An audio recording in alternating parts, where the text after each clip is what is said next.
कालू कौवा अपने घर में अकेला रहता था क्योंकि उसने अभी तक शादी नहीं की थी।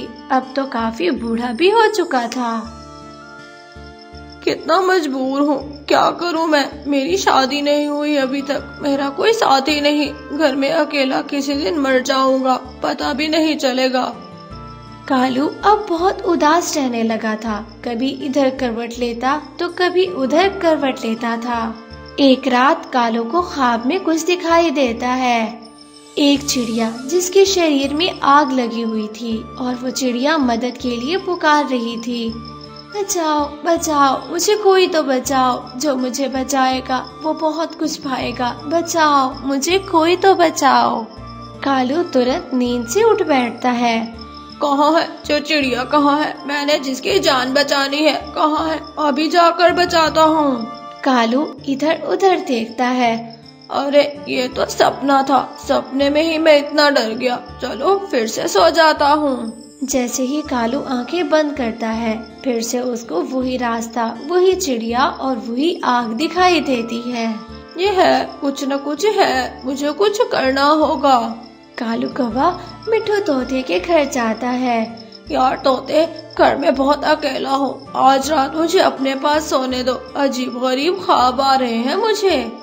अच्छा ठीक है कवि भैया, मैंने भी बोला है कि शादी कर लो, कोई बूढ़ी कवि ही देख लो, वरना अकेला बुढ़ापा कैसे गुजरेगा तुम्हारा।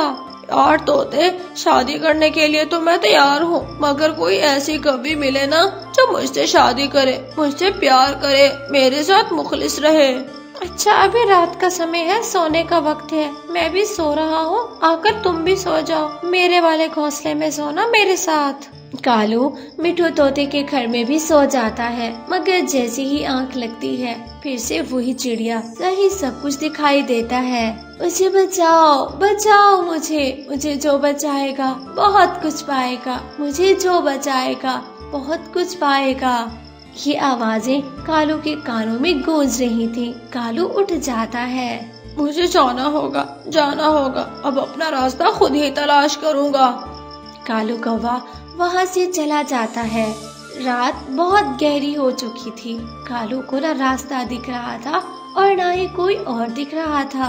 कालू बस उड़ते हुए जा रहा था। उड़ते उड़ते उसको सामने एक परी दिखाई देती है। क्या आप हो जो मेरे ख्वाब में आई हो? मैं तुम्हारे ख्वाब में नहीं आई, मगर हाँ मैंने ख्वाब तुमको दिखाया है। जहाँ जा रहे हो बिल्कुल ठीक दिशा है। वहाँ पर जिसकी मदद करोगे उसके बदले में तुम्हें बहुत कुछ मिलेगा। परी जी, मैं बहुत डरता हूँ, अगर वहाँ पर मेरा दुश्मन ज्यादा ताकतवर हुआ तो? अरे नहीं, तुम कर सकते थे, इसीलिए हमने तुमको चुना है। अगर तुम नहीं कर पाते, तुम बुज़दिल होते, तो हम किसी और को चुनते। आपका बहुत बहुत धन्यवाद। मैं जा रहा हूँ, उस छोटी चिड़िया को मैं जरूर बचाऊंगा। कहने को तो वो एक चिड़िया है, मगर हाँ वो तुम्हारी किस्मत वाली चिड़िया है। कालू वहाँ से चला जाता है। कालू जैसे ही पहाड़ों की दिशा में जाता है, वहाँ पर एक चील बैठी हुई थी। अरे रुको रुको, क्या करने जा रहे हो इतनी रात में? बताओ, मैं तो शिकार की तलाश में हूँ, कहीं तुम भी मांस तो नहीं खाने लग गए? माफ करना चील दी, मैं जल्दी में हूँ, मुझे काम करना है, हटो मेरे रास्ते से, वापसी में आकर बातें करूँगा मैं। अच्छा, ऐसा कौन सा काम है जो मुझसे बात करने से भी ज्यादा अहम हो गया कव्वे? चील दी देखो, मेरे बहुत सारे काम हैं, जाने दो मुझे, मैं बहुत जल्दी में हूँ, मेरे रास्ते में मत आओ। काम तो मैं तुम्हारा अच्छे से जानती हूँ। तुमको काम करने से पहले मेरी लाश पर से गुजरना होगा, और हाँ, ये काम तुम कर नहीं पाओगे। अच्छा, अगर वो चिड़िया मुश्किल में है तो उसका हाथ तुम्हारा भी है। बोलो बोलो, तुमने उसको मुश्किल में डाल के रखा है ना? चील गुस्से में कालू से लड़ने के लिए आगे बढ़ती है। फिर चील और कालू में खूब लड़ाई हो जाती है। कालू उसकी आंख में चोंच मारकर वहाँ से भाग जाता है। भाग गया, वो मनहूस भाग गया, मुझे एक आंख से अंधा करके। कालू बहुत तेज उड़ता है। कालू को अब वही रास्ता मिलने लगा था जो रास्ता उसने ख्वाब में देखा था। हाँ यही दिशा है, मुझे इस तरफ ही जाना होगा। उस चिड़िया को कैसे बचाऊंगा, मैं तो बूढ़ा हूँ। उस चील को तो मैंने आँख में चोंच मार दी। कालू उड़ने ही वाला था कि तभी आसमान से चांद कालू के सामने आ जाता है। चंदा मामू, आप कैसे आ गए मेरे पास? आप तो ऊपर थे ना? हाँ बिल्कुल, मैं बहुत ऊपर था, मगर तुम्हारा हौसला देखकर मुझे अच्छा लगा। मैं तुमको सराहने आया हूँ। उसको बचाओगे तो तुम बहुत कुछ पाओगे। चंदा मामू, उसी के लिए ही तो जा रहा हूँ। ना जाने क्या कुछ मिलेगा, लेकिन हाँ, किसी की जान बचाना मेरे लिए सबसे ज्यादा अहम है। मगर कव्वे, एक बात का ध्यान रखना, अगर मरना भी पड़े तो मर जाना। मैदान छोड़कर आओगे तो तुम नहीं बच पाओगे। हाँ हाँ, मैं जानता हूँ, मैदान छोड़कर नहीं भागूंगा।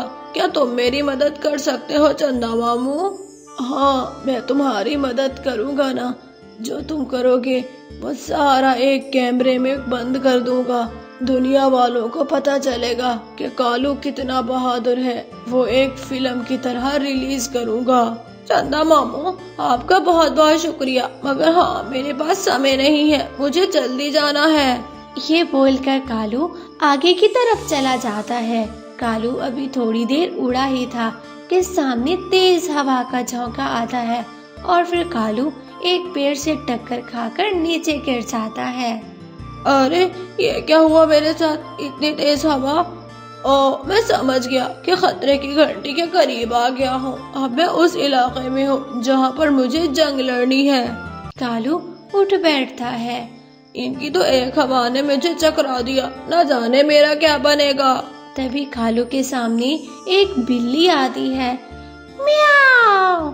आगे मत आना, आगे आओगे तो तुम्हें हम मार देंगे। क्यों? आगे तो मैं आऊंगा, मैंने चिड़िया को जो बचाना है। म्याऊ! वाह वाह, पहली बार कौवा देख रही हूँ जो चिड़िया को बचाएगा। ना ना बच्चे, तू पीछे मुड़ के चला जा। चिड़िया हमारे कब्जे में है, हम चिड़िया की आज ही बलि चढ़ा देंगे। हटो मेरे रास्ते से, गंदी बिल्ली कहीं की। मैं तुम्हारे साथ भी लड़ सकता हूँ। कालू के ऊपर चांद मामू भी थे। चांद मामू एक डंडा नीचे फेंकते हैं। कालू वो उठा लेता है। हाँ, अब बताओ बिल्ली, मारो तुमको डंडा। कालू बिल्ली के साथ खूब लड़ाई करता है और फिर बिल्ली को मार मार कर बेहोश कर देता है।